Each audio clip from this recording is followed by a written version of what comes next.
So welcome, it's Chantelle from Merseyside BLM Alliance, and I'm joined by a professor from my university, Joe Sim. Welcome, Joe. Thank you, Chantelle. Thank you for inviting me onto the programme.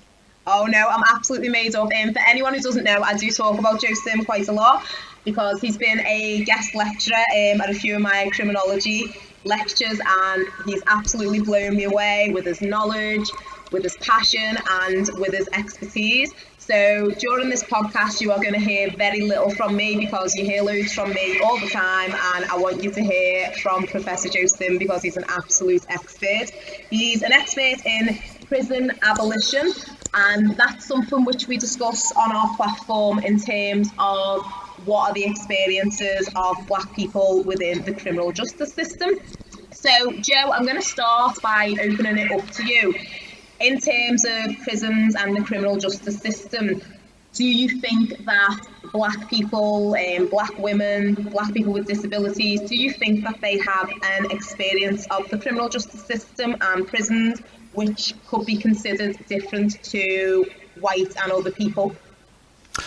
Absolutely. I think that the statistics, the experiences, the research that's been conducted indicates quite clearly that Black people have a very, very different experience right across the board in terms of the criminal justice system, from the police, the prisons, the probation service, coming out of prison, etc. So there's a whole interconnected continuum of racism with regard to those direct experiences that they have. Now, if you consider the fact that the prison system is built around, in my opinion, humiliation, degradation, violence, terror, and is built on systemic and institutionalised indifference in general for prisoners, when you start to look at the experiences of Black and other minority ethnic groups in prison, then you can see that degradation and violence and humiliation and systematic indifference towards them is magnified. And it's magnified for a whole range of reasons. Primarily, of course, the way that racism operates within the criminal justice system, both at a formal level, in terms of sentencing structures, in terms of how the prison system, the police force is organised, but also an informal level as well, which I think is really important to recognise. So the informal use of police powers on the streets, which are never recorded, the informal discretion which is mobilised in the prisons, for example, Black and minority ethnic people getting lesser jobs than their white counterparts. The Chief Inspector of Prisons himself has pointed out that Black people tell him that their experience is overwhelmingly negative when it comes to the way that power is operationalised within the criminal justice system in general and prisons in particular. I mean, think about the fact that 26% of the prison population are BME people. For the start, then in actual fact in young offenders institution, you're talking about 51% of young offenders come from BAME backgrounds. Then there's a significant problem with racism in this country which cuts right through the criminal justice system, in my opinion. So at the formal and informal level, the way that power is exercised on the streets, the way that power is exercised within the court system, the way that power is exercised within the prison system, and the way that power is exercised at the exit from prison, in all of those areas, then there's a systemic, institutionalised, coordinated problem, a continuum of racism within the society in general, and that's reflected in the criminal justice system in particular. And I think that is where we've got to in 2020, and it requires, which I'll come back to later, I think, requires a radical transformation in this system if we're to move from criminal injustice towards Black and minority ethnic people, towards social justice for them and for everybody else. Completely agree, Professor. There's a few things that you touched on. Obviously, you know, I used to be a police officer, and it's something I am quite vocal about. The powers which are used against black people are quite often based on an officer's judgment of a situation, on an officer's measurements of fear, and these aren't always things which you notice until you look at things like the statistics that you've just given. You know, 26% of black and minority ethnic people in prison, and then 51% in young offenders institutions. I'm pretty sure we make up less than 10% of the population. Yeah. So, you know, it's something that really does have to be explored in terms of how, because this is something I think about all the time, how can we prove what we all know, that black people are disproportionately targeted when you consider the statistic that came out that said 22,000 black people were stop and searched by the Met Police, but only 80% of them had done nothing wrong. So how do you think we can compare it? Would it be like for like data, looking at the same instances and what the police response was? What do you think? Well, I'm a great believer in taking the experiences of those at the sharp end of power and putting them central to the analysis. So the Hillsborough Independent Panel did that with the families of the people that died at Hillsborough. Women have done that in terms of domestic violence and sexual violence. And therefore, why can't it be the fact that when black and minority ethnic people say we are experiencing the criminal justice system in a highly racist manner, a discriminatory manner, why can't those experiences then be taken on board and utilised to move the arguments forward? Now, one of the reasons that those experiences are not taken on board is because it's a social construction of black minority ethnic people has been untruthful, has been liars, has been dangerous, has been volatile, etc. But that whole idea of being untruthful, of being deceptive, that works its way into the criminal justice system as well. So that in actual fact, those experiences, their truthfulness, the truth that they articulate about those direct experiences, just as happened with women in terms of domestic violence, as I've said before, and indeed with the Hillsborough families as well. They were socially constructed as having an axe to grind, as being untruthful. It's been the way for the last 200 years with regard to the powerless.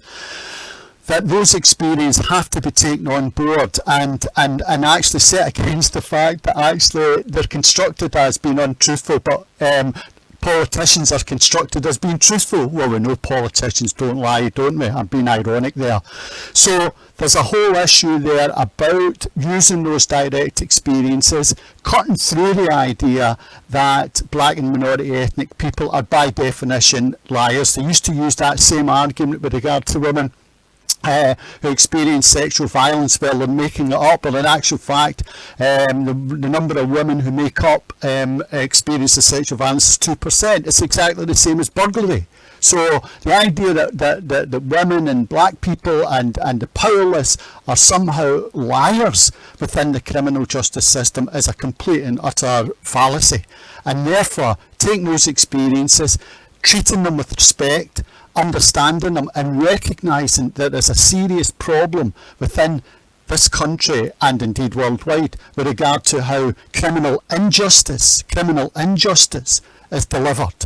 That's the absolutely key question to me. And once you start to do that, and you start to recognise the way that force is mobilised in the criminal justice system, the way that the continuum of racism is mobilised, the fact that stop and search we've talked about before, the use of restraints, for example, the use of tasers, for example, on the streets, all disproportionately impact on black minority ethnic communities. Once we start to recognise that, then we can start to shift the debate towards a new way of actually thinking, understanding, analysing and moving forward in terms of actually fundamentally and radically changing this system that we've got just now.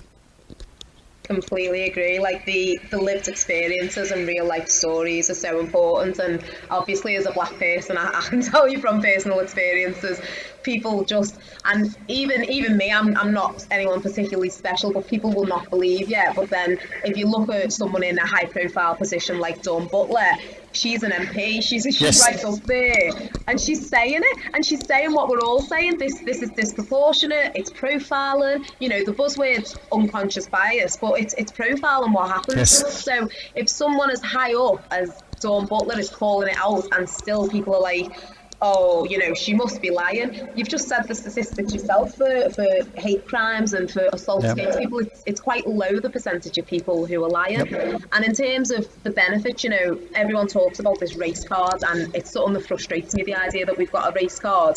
Because as I say, how many black people benefit from calling out racism? Yes, exactly. I agree with that, and I think also as well what's been allowed to build up, not actually for the last 40 years, it's become intensified in the last 40 years, but what's been built up over the last 200 years has been a system of, or a culture of, immunity and impunity.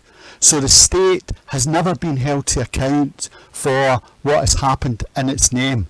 And it seems to me that that culture of impunity and immunity has clearly led to outrageous situations. For example, the fact in the last 50 years there's been no prosecutions of police officers when it comes to deaths in custody in general, and black and minority ethnic group deaths in particular. So that culture of immunity and impunity goes hand in glove with the unfettered discretion which is utilised on the streets and in the prisons to actually construct particular groups as problematic.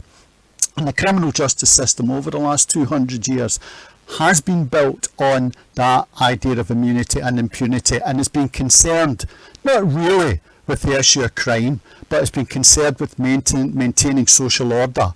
And that social order is unequal, it's unjust, it's discriminatory, it's racist, it's misogynistic, it's sexist, and it's deeply divided.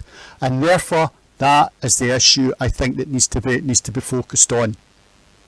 Yeah, I think the whole criminal justice system, as you say, there's a few different arguments, isn't there? And some people think they say training's going to fix it. I quite strongly disagree with it, because I've seen police training. On paper it's quite good, but what you get out in the field is completely different. So a big key argument of the Black Lives Matter movement is, you know, defund the police reform, prison reform. And quite often, obviously, I've heard you speak, and I'm a criminology student, so this, when you actually go into it in depth, is not as shocking as it sounds. So in terms of prison reform, what are your thoughts? Do you think this is the way forward? Well, that's the $64,000 question. I mean, it seems to me we're facing a really, really key moment now. We're at a really, really major historical moment. We're living, as Stuart Hall called it, we're living in iron times. We're living in iron times, you know, a social system where deep-rooted social inequalities and social divisions are pervasive and institutionalised. So how is the criminal justice system going to respond to that? Well, it can go one of three ways, actually. One, there can be more law and order. There can be more law and order, more police, more prison, more sentencing, harsher sentencing, the continued criminalisation of the poor and the powerless and black and minority ethnic groups, yeah, and the non-criminalisation of the powerful. That's a really important dimension to this as well, because the powerful still remain outside any idea of criminalisation. So that's one way it can go. Greater authoritarianism, in other words. The second way can be reform. But I would point out that we've had 200 years of reforms within the criminal justice system. And where has it got us? We have a crisis, we have a reform, we have another crisis. As you quite rightly say, Chantelle, earlier there, we've got the idea of police training, we've got the idea of introducing different reforms. We may fiddle at the edges with regard to sentencing culture, for example. We may introduce the odd alternative to custody, but essentially the system remains the same, and remained the same 100 years. And what has it delivered for us? Very little, precious little, actually, at the end of the day. Precious little. So the idea of reform is a problem as well. It's been a failure for the last 200 years. That leaves us with the third alternative, the third radical alternative, actually, and that's the question of abolishing the current criminal justice system as it now exists. Defunding, as Black Lives Matter movement have called it, and a radical transformation in the criminal justice system itself. Now, what does that mean in practice? Well, first of all, a radical transformation with regard to how money is spent, how funding is allocated within the criminal justice system. I completely agree with Black Lives Matter people when they argue we need to move away from the militarisation of the criminal justice system toward radical alternatives to custody, radical alternatives to policing, start to put money into social services, start to put money and funding and direct money and funding into specific services as well for black minority ethnic groups, for women, for those who have been consistently at the sharp end of state power. So I've kind of argued that for a number of years now, with other colleagues, of course, you know, to actually, in terms of prisons, to start to, when you think about it, prisons cost £4 billion a year in this country. The criminal justice system costs £16 billion a year. And what do we get for that at the end of the day? Very little in many respects, certainly in terms of victimisation, the reduction in crime, and in terms of people feeling safe. So there's got to be a radical transformation in the funding of the criminal justice system itself. But I would just add one thing to that though, and I think it's an important dimension to it, that if we're talking about the radical transformation of the criminal justice system, I think we also have to think about the way that funding operates with regard to investigating crimes by the powerful. In other words, there's never been any serious investigations into corporate criminality and environmental criminality and income tax evasion, etc. So if we're talking about radically defunding and moving away from criminalisation, we also perhaps have to think about the crimes committed by the powerful in our society and what we're actually going to do about them. How are we going to respond to them? What kind of radical way are we going to actually bring these people to account and make them accountable for the actions that they've engaged in? And that whole argument, I think, about the radical defunding and refunding of alternatives to custody and alternatives to the criminal justice system in general, I think can also be built around having a new a new way of thinking about, for example, safety in our society, and start to make links across, this would be an abolitionist argument, start to make links across the different groups in our society without in any way denying the specific nature of the oppression that they experience. So making links between women, black minority ethnic groups, LGBTQ people, workers, prisoners, the elderly, those folk with learning disabilities. It seems to me that we need a definition of what constitutes safety in our society, and in doing that we can then start to shift the focus away again from the idea that the criminal justice system can somehow protect and say and make people feel safe. It doesn't. And finally, I think that would then be plugged into, I think, a broader set of arguments about trying to build an alternative criminal justice system which is built on social justice, which is built on the needs of individuals in our society to be protected, to feel safe, to have a decent job, to have decent education, excuse me, to have decent housing, etc. And actually within that itself to make sure that those, and of course changing the broader nature of the social divisions in our society as well, but bringing into focus a radical democratisation stroke abolitionist perspective, which initially I think would be built around radically democratising our society, which is something Marx said years ago, centuries ago, and leading eventually to a complete radical transformation in the system. And I am a great reader of George Jackson, the Black Panther, who was shot dead by the American state in San Quentin prison in August 1971. And his book, The Soledad Brothers, is brilliant. But after he died, another book was published, Blood in My Eye. And I really like this quote. George Jackson said this, and I really like it.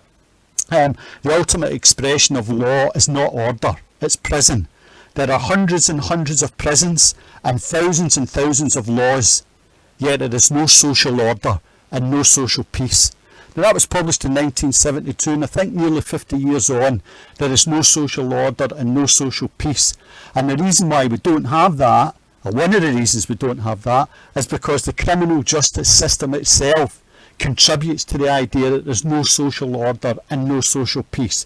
And what's been really striking about listening to the interviews, going right back to what we talked about earlier about experiences, what's been really interesting listening to some of the interviews of the black people who have been disproportionately stopped and searched in London.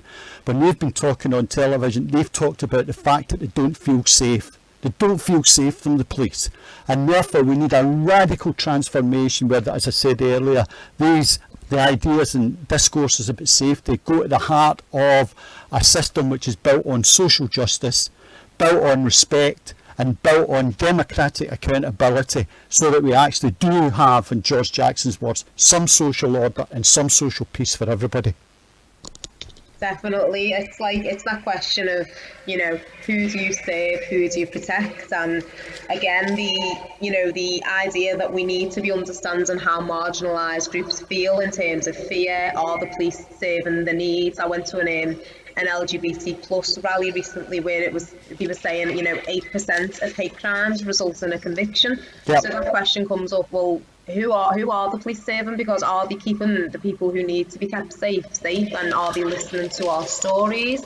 And you made a really good point again about corporate crime, because do corporations, organisations, do states, are they held accountable for their actions? And the answer is quite often no. So it's again the conversation, the tinkering with the system. It doesn't work, and we're, as you say, it looks like we're back in the same place we were 50 years ago. So maybe it is time for radical action, and it is time to also put our criminal justice system under the microscope in terms of privatisation, because I'm aware that there's a super prison. I don't know if it's built yet, to be honest. I don't know where we're up to with that. Yeah. But a lot of the criminal justice system, a lot of the prison service are being privatised. Yeah. And then you've got questions as to, well, how are they going to keep those prisons, which then become businesses, afloat if they don't start recycling, people with criminal records, and then who is the criminal justice system saving? So in terms of privatisation,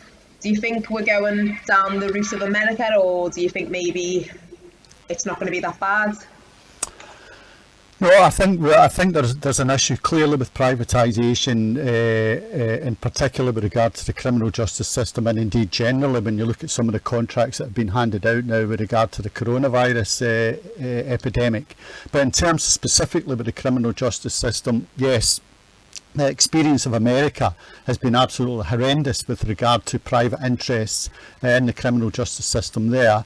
In this country, that's certainly an element of it as well. But I would just also say as well that the vast majority of prisoners and the vast majority of people who are churned, it's a really nice word, that CHURNED, churned through the criminal justice system, are still going through the state institutions.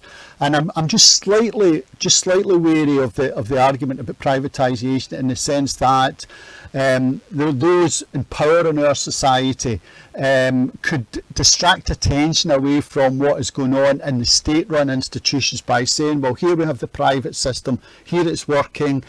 People put all their energies into critiquing that privatisation, which of course they should do at one level, because privatisation has got no moral or political place either in criminal justice or in education or in welfare or in medicine or in NHS. I'm totally opposed to privatisation, but we also, I think, have to keep our eye on what's going on in the state-run institutions as well, and therefore, if we've got both eyes on both of them, then I think we can move forward. But I agree that the private network and the private prison network should be immediately and utterly abolished, and that the prison system should be given to the state hands, with the absolute qualification that when it comes back into state hands, it's also radically transformed as well, given the steps that I was talking about, earlier.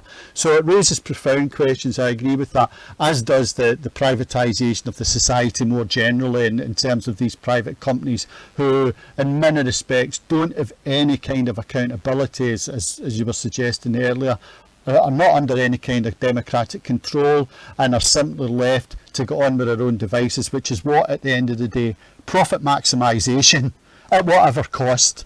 Profit maximisation at whatever cost, and that has no moral place either in the criminal justice system or indeed any institution which is there or should be there to serve the people and not the profiteers.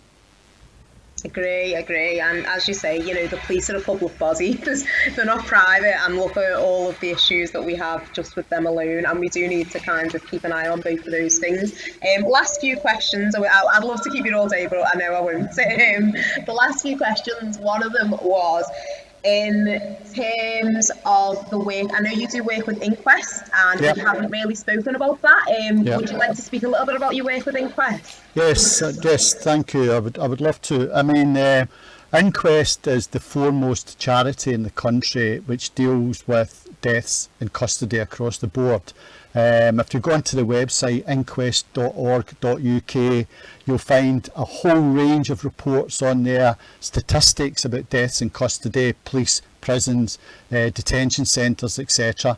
And a whole range of reports as well. We just published a report in January, Deaths in Prison, a National Scandal. Inquest slogan, campaigning slogan, so it's been going for 40 years now. Next year actually is the 40th anniversary year, and it was founded as a result of a whole number of deaths at that point in time in the late 70s and early 80s, including Blair Peach's death at Southall in 1979 when he was killed by the police in an anti-Nazi demonstration. So there was a whole number of deaths then, which resulted in the formation of Inquest, and it campaigns, the charity campaigns around the slogan of truth, justice and accountability, and I think that's a very good way of actually trying to sum up what campaigners and activists do, because I'm a great believer as well, and I'm a great believer in radical transformation at the structural level, but I'm also a great believer in a radical transformation at the micro level in terms of making an inch of difference. And I think what's been brilliant about so many of the grassroots organisations and Inquest as well in particular has been the way that they've tried and actually made interventions to make these inches of difference, and dragging other groups, liberal groups, onto a more radical terrain. And Inquest work over the last 40 years has certainly done that. We've got a number of campaigning activities for 2020 and getting into 2021, one of which I think is really important and touches on what we've been talking about earlier, is non-means tested legal aid for the families of people who die in custody. At the moment, if you go to an inquest, then the state holds all the aces, holds all the cards in so many respects, particularly around funding. And when I used to go to inquests in the early days, there would be a battery of lawyers there representing the state, and a few lawyers, and people not necessarily trained in law, representing the families. So over the years, Inquest has built up this, I think, amazing network of lawyers now who will act pro bono for the families of those who have died in custody. But still, there is no non-means tested legal aid for the families of those who die in custody. It is an absolute scandal, and it means that the institutionalised inequalities in the criminal justice system, which have always been there, are magnified and reinforced in a manner which is totally unacceptable in so many respects.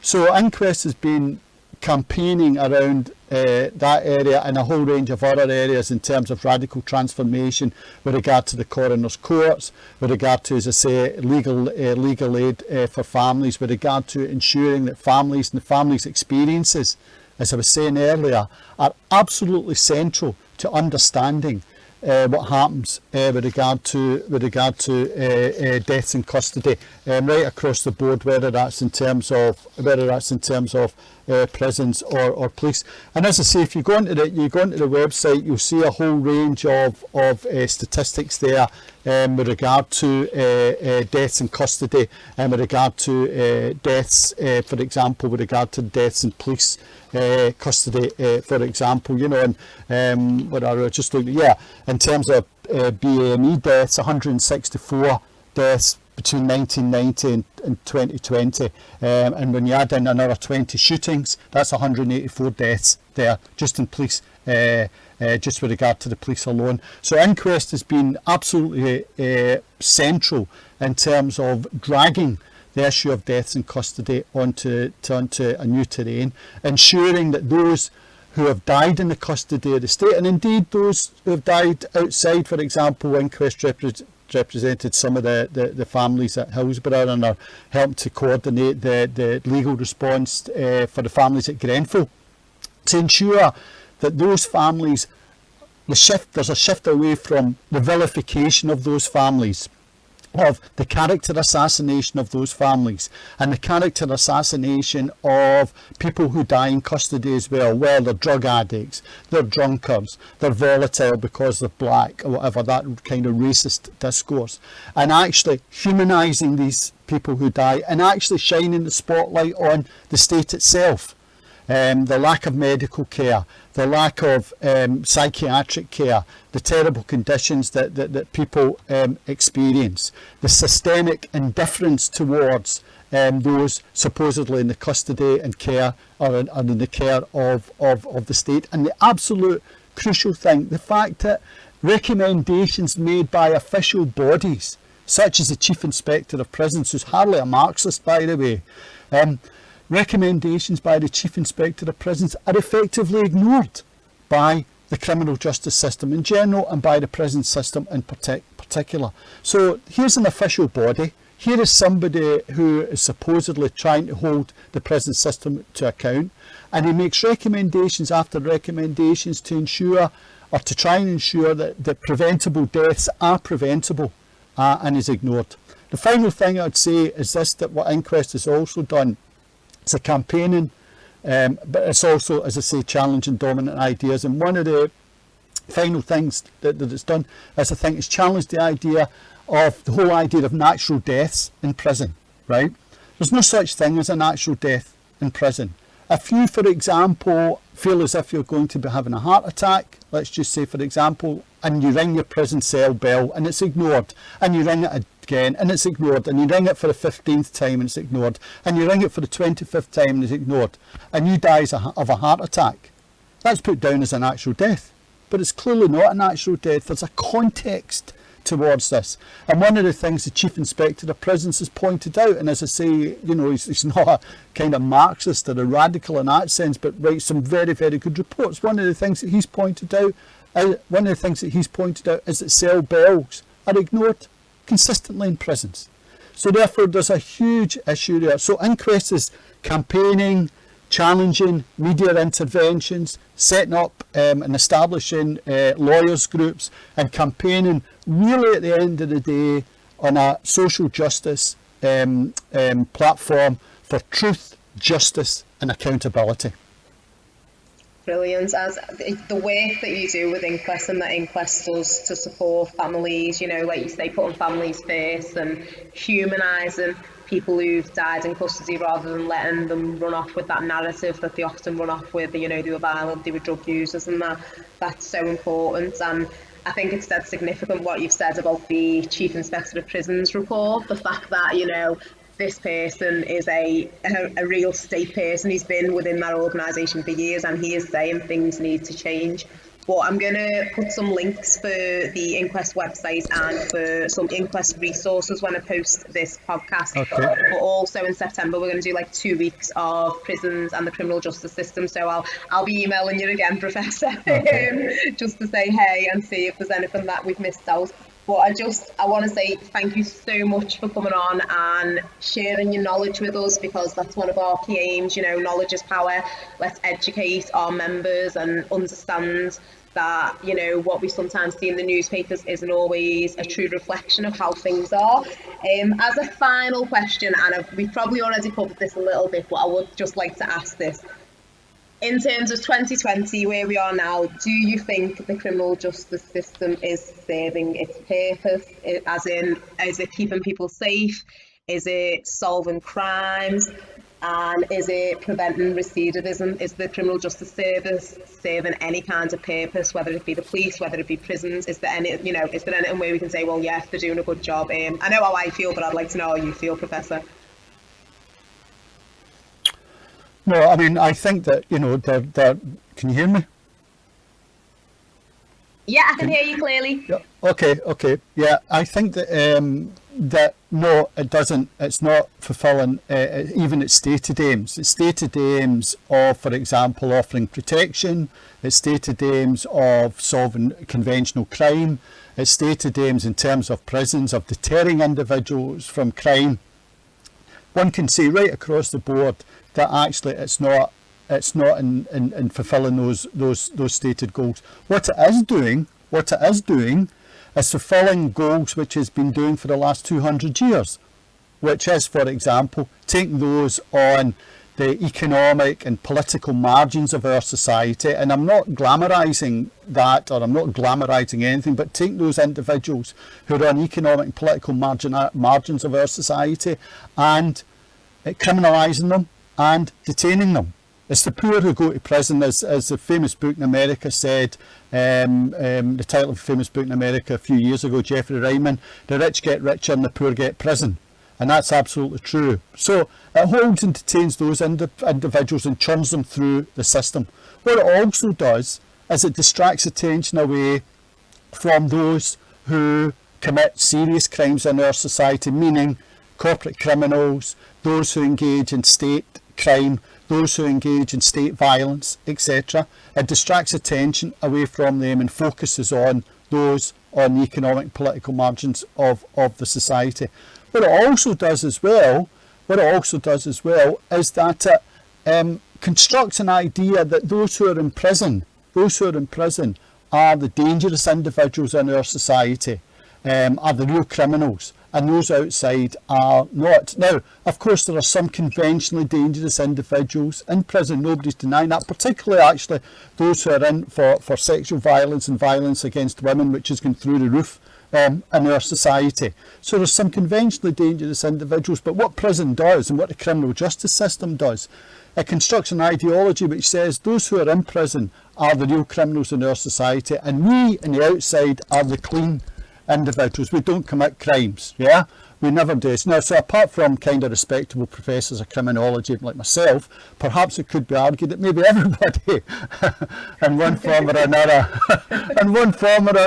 maybe has done something that just maybe they may have actually finished up in the criminal justice system or been imprisoned for. So one of the first things we do with our students is we have an exercise. When did you last break the law? And in fact, actually, go through about 10 actions and indicate to people what they might have got, the penalties they might have got. And in all the years I've been doing that exercise, there's never really been anybody who hasn't committed something. And that included a seminar group I used to run at Stirling University with 3 nuns in it who were seconded to do their sociology degree. So I'm making a serious point here, which is, at the end of the day, what the criminal justice system does, £16 billion a year, by the way. What the criminal justice system does, it constructs a mentality and an idea that actually it is doing something with regard to crime and with regard to deviance and with regard to illegality. When in actual fact, at the end of the day, it is actually, to use the cliche, part of the problem rather than part of the solution. Now, when I've been in prison a couple of times doing my research, and one of the times I was in, I saw the odd officers, prison officers, working in the system who, and I checked this out, the prisoners were doing a brilliant job. But a number of them were leaving the prison service. Why was that? Not because they were getting a hard time from prisoners, but because they were getting a hard time from other prison staff. They were regarded as care bears. Yeah, they were regarded as care bears. So even those officers or those others in the criminal justice system who might be trying to do a good job, the culture is against them. So what we need, if we're talking about the criminal justice system actually contributing something to our society, we need a radical deconstruction of the culture, police culture, prison officer culture, moving away from these terrible cultures of masculinity and militarisation which still dominate these cultures and the criminal justice system in general, and in actual fact moving much more towards a system which is built on empathy and understanding and support and social justice, as I was saying earlier. And until we start to get to that model, we'll just be rolling on with the same old issue with regard to the criminal justice system, which have been there for 200 years and which have solved virtually nothing, as George Jackson's quote I used earlier indicated. So I do think we need that radical transformation. Otherwise, we'll be listening to the same crisis, reform, 16 billion, 17 billion, 18 billion, 20 billion. Where does it stop? And if you looked at a factory system or aeroplanes, if they crashed as soon as they took off, this was a point made years ago in a book about prisons, if they crashed as soon as they took off, then the airport factory would be closed down. But here we have a system involving human beings who are treated in many respects abysmally, system involving human beings who are coming out of prison and reoffending. And what happens? We don't close the prison down, we try and improve it, but you can't improve a system which is failing miserably, which is failing the human beings who are in there, and which is doing virtually nothing with regard to crime. So I would say there has to be a reckoning with the state now. We're at a moment now where there has to be a reckoning, and that reckoning has to come in terms of a radical deconstruction and transformation of the criminal justice system as we know it. Absolutely agree, especially about the bit with criminal justice system culture. It's something which I've spoken and written about, where it's not saying that every person who works within those systems are bad. They're not all bad people. I've met some fantastic people, but as with me, when you're a person who can, it's described as fluffy bunny, I wouldn't say the last word, but there's an attitude that if you are someone who's socially aware, then you're too soft. There's that, that patriarchal aspect to it, where the caring side is squashed out of you, and you quite quickly learn that you can't be accepted within those forces and within those structures if you are a caring person. And if you put your hands up and say there's a problem here, you're even worse thought of. So the whole culture is completely, it's the wrong way around, because quite a lot of policing, quite a lot of what people need in prisons and within the criminal justice system is understanding, is care, is understanding of individual needs, mental health. It's massively overrepresented within the prison service, so I completely agree. And I liked your analogy with the aeroplanes as well, but it's true though, it's like with doctors, if a doctor kills a patient, we don't go, oh, let's give them a chance, let's just see if they're off, you know what I mean, the struggle is on. So can I just say one final thing on that, Chantelle? I think it's a really important point that you've made.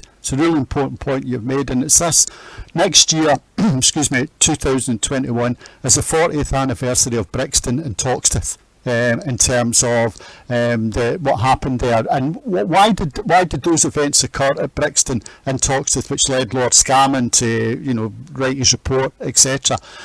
Because of stop and search. And there was a couple of police officers who were interviewed for Scammon, and they realised what was going to happen in terms of the black minority ethnic people in Brixton in particular being disproportionately stopped and searched, as was happening in Toxteth at the time, and there was going to be a reckoning coming, and that happened when people took to the streets. And Scammon pointed out there was a couple of police officers gave evidence, and they were called pejoratively hobby bobbies, negative connotations again associated with that, because they kind of articulated a different mentality. So 40 years on, we've learned nothing with regard to the utilisation of stop and search. We've learned nothing with regard to the exercise of police powers on the streets. Learned absolutely nothing in that 40-year period, and what happened in Brixton, and what happened in Toxteth, and indeed the other areas around the country, and indeed what happened in 1985 as well, should be a lesson. But the state never learns lessons. It never looks back and says, right, we miserably failed there. We need a radical transformation. So it's just plugging into your point, what you were saying earlier. Here we have hobby bobbies, or here we have Care Bears. That pejorative those pejorative labels mean that, broadly speaking, the system remains and it rolls on, and the people who try to do a decent job and leave because of that culture, and it's that culture that needs radical transformation as well. And one of the ways of doing that, if they're talking about actually trying to transform it, well, what kind of training do people get within a radical, I'm talking about having a radical position on this, what about psychotherapy, what about human rights, what about empathy and understanding, what about having a completely different understanding about what criminal injustice means in this country, and having if you're going to have training, have it based on social justice. That would be a good start. 100% agree, and maybe meeting the mothers of some of these young men who've been killed because of police restraints and in police custody, and just look into their eyes, because I've done that, and you know, I don't know if anyone could justify police actions when they've spoken to mothers who've lost sons. So it is 40 years coming up, and as you say, I hope. And obviously, like, you know, we're new coming into this activism and stuff, but it does feel a bit different, and I'm hopeful that this is the moment for change, and this is the time where we don't accept, you know, a few policy changes, as you say, a little bit of tinkering. I hope we're going for radical changes to the whole structure, the whole culture, and the whole system. Otherwise, we're just going to be back here in another 40 years' time, and it'll be, you know, the same fight continuing. So thank you so much for coming on, Professor Sim. You've been amazing. I miss going to uni now that I've spoken to you. But yeah, thank you so much for coming on. It's been an absolute pleasure and privilege, and thank you so much for asking me to come on. Oh, great, thank you.